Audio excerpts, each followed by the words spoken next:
Hey there, Jenna here. Welcome to my channel where I feature tiny houses and alternative lifestyle tours. Today's unique home tour features a young couple who built and downsized into a 380 square foot gorgeous tiny home that's parked in a tiny house village. As we take a look inside this stunning tiny home, you might think to yourself, wow, this tiny house is actually really spacious. And that's because Sierra and Lucas planned ahead with their design because one day they hope to expand their family. And if you're curious about the tiny house village where they're parked, we did a separate video with all the details, so I'll put a link to it right here and also in the description. If you like these kind of videos, make sure to subscribe and hit that bell so that you get a notification every time I post a new video. But right now, we're gonna jump right in and take a tour.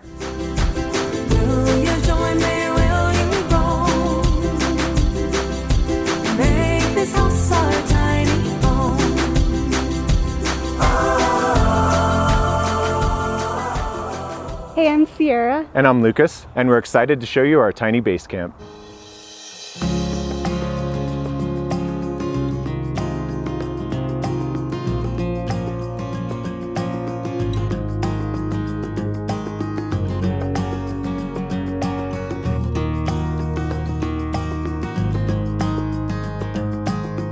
I was driving home from the airport and I was super frustrated with traffic and being around people and just feeling really done with city and heaviness and overwhelm and clutter, and we just wanted a simple life.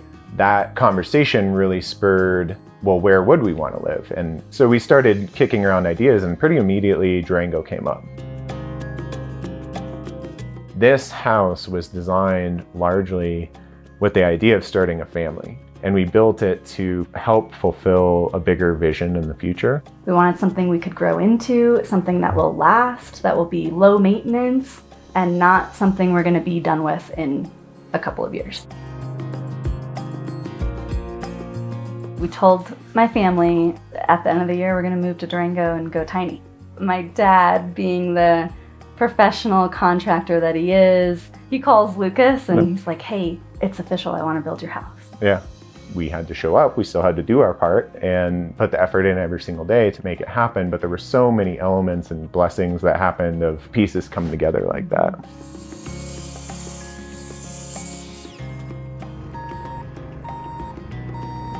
We got to build on a lot right next to the tiny village, so we built it on site essentially. What are you doing in my house, hobo? Sleeping on your bed. Want a pillow? Our build process was in sessions once a week for 8 or 9 months. All in, this house, what you see right now, is at 75 grand.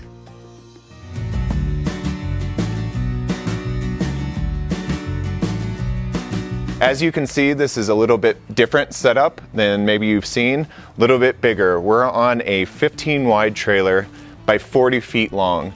We actually made this trailer with a removable tongue. We unbolted it once we parked it, we slid it underneath the decking, and then we were able to put this bigger staircase here. Living in Southwest Colorado, being up in the mountains, we're at 7,000 feet, we chose a design that had a higher peak of the roof line to shed the snow. We wanted zero to no maintenance, and so we went with metal siding, metal roofing to stand up to the weather conditions in Colorado. Just like we went with the metal siding because it's a lot of low maintenance, we also went with the metal skirting as opposed to wood. It doesn't rot at the bottom, so that was a consideration, is not having skirting that rots. The benefit to skirting your tiny house is it prevents a lot of that draft underneath, and it keeps it a lot warmer because a lot of the cold comes through your floor, and so skirting it kind of helps isolate that airspace. All right, come on in, let's look at the inside.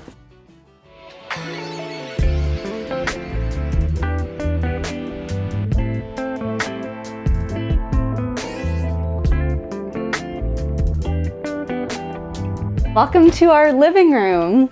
Being a flight attendant, I really required the space to put my luggage and all that stuff that I fly around with. I didn't want to bring into and track through our small house here. We ended up using this dead space here in the kitchen cabinet area, this dead corner that happens a lot when you've got this peninsula. And this is where I put all of my roller bag, my food bag, all my work bags as flight crew, all my work shoes. It's so nice to have that right in the entryway, in a dead space anyway, and it's out of sight the whole time that I'm home. As you can see, there's this huge wall of windows here. We really value natural, open light. One of the last minute decisions that we made that ended up saving us a lot of money was to actually not texture any of the drywall and just plan our decor along what parts of the drywall looked good. In other parts of the house, we have shiplap on the drywall, and that's because the tape there just ended up looking really bad, so we covered it with shiplap. All of our little decor on our shelves are from memories of our travels individually and together. And one of my favorite things on our shelves here is the tape measure I grew up using with my contractor father for 30 plus years. And it just so happened that during our build, it broke. And he throws it away, and I find it in the trash can, and I'm like, "You're not throwing this away, we're keeping it." And he signed it for me as a little keepsake here to display in our DIY build house. Here we are in the kitchen. One thing I really wanted was open, usable space. I love the look of open shelves. Here's a hack. We used wine bottle holders underneath the shelves and then mug hooks underneath that shelf. We've got our tea boxes ready to grab here with our coffee station. Everything's right here and easy to use and access, which I really value. Moving to the center of our kitchen, we chose a really big 33-inch deep farmhouse sink. As you can see, we have a ton of counter space, which was really important to us. Being able to do meal prep, we also do a lot of canning, that kind of stuff. So that's really important to be able to have the space to be able to process food. We ended up having a wider kitchen space with more of a U shape instead of a hallway or a galley section, which is pretty common in tiny homes. So we're actually working with 10 feet here. Some of the galley style kitchens, you're working with more of a 6 or 8 feet. It's a lot narrower. Because we had the full 10 feet, we were able to do a couple different things. One is the cabinetry is full-size stock cabinetry, which saved a lot of money as opposed to needing to do a custom cabinet job. I had started installing all of the handles for this and actually had misdrilled the very first hole. And so we ended up just throwing this random heart sticker over it, and it's stayed there ever since, and it probably always will. You have to make peace with imperfections.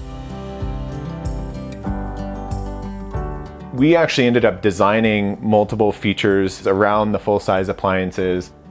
Finding full-size appliances on sale actually ended up saving money in the end, as opposed to specialty RV or tiny home type appliances sometimes can be more expensive.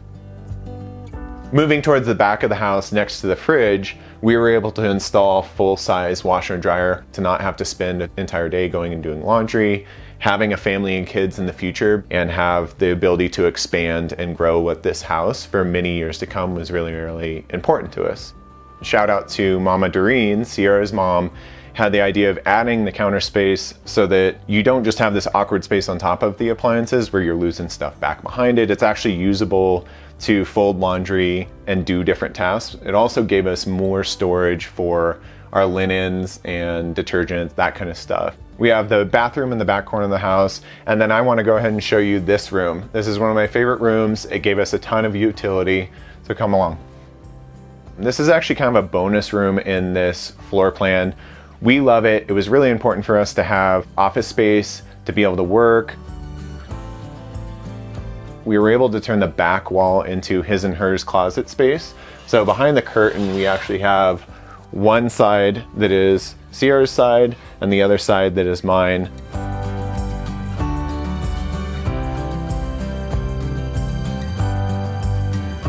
Oh, hi. The bathroom is super cool because you'll notice we have a pretty big vanity with an actual counter space. We actually got this on sale. It was one of the first things we bought, was a normal vanity from a big hardware store. Came with the mirror. We've got two different lighting options here, a front light right above the mirror and then two lights in the ceiling. We've got our venting fan here in the ceiling right above the shower, and the whole bathroom is walled in tile, which actually helps a lot with condensation. We don't have to worry about moisture creating mold back here. We've got a large, deep soaking tub here, and that was super important for Lucas to have, soaking after big athletic events. Plus, moving forward in the future with children, we just wanted to be able to have a tub for kids as well. It makes it a lot easier. Let's talk about our stairs. I would draw on this wall so many different stair options, and we just didn't know what to do. Finally went with a partial ladder on the counter and then some boxes underneath to get up to the ladder portion. This is actually our subfloor here, extra thick subfloor left over, and we cut out this and added extra butcher block from our counters. So let's head up to the loft. Welcome to our loft bedroom. It feels really big up here because this is the entire 15 by 10 loft with a little bit of a raised roof. This loft is about 4.5 feet tall, and I'm 5'3", Lucas is 5'12", like 6 feet. That's what he says. And even he fits up here comfortably, just walking and squatting versus having to crawl up here. We have 2 windows up here, which adds great ventilation and natural lighting. My mom made the mountain curtains, which is a cute touch from her. We knew we were gonna sleep in the loft up here for quite a while, so we took this as an opportunity to really set our intentions with our partnership and our love and our family and growth moving forward. Underneath all of the plank flooring that you see here, on the subfloor is actually written to each other. Our intentions, our dreams, our vision for our partnership is all written and sprinkled on the subfloor of our loft before we put the flooring down, which is a super sweet, cute, personal touch. We ended up insulating this entire floor space, not so much that we had to, that's not an external heating, cooling issue, but we wanted more insulation just so that it felt a little more quiet. If we're hosting someone down in the back room, in the spare room, or when the kids are back there in the future down in the spare room, we still have somewhat of a damper of insulation between downstairs and up here in the loft. We still have these moments of, wow, we did this, babe. Like we built this, and it was such an amazing opportunity. I wouldn't want to do it again. I will say though, that like we thought we were building a house for our future vision and values. I ended up building into this totally different woman too. I think we both stepped into a lot more of ourselves in new ways throughout this process. Going through all of that did bring us closer, and it did allow us not only as individuals to grow, but we've come to this whole new relationship.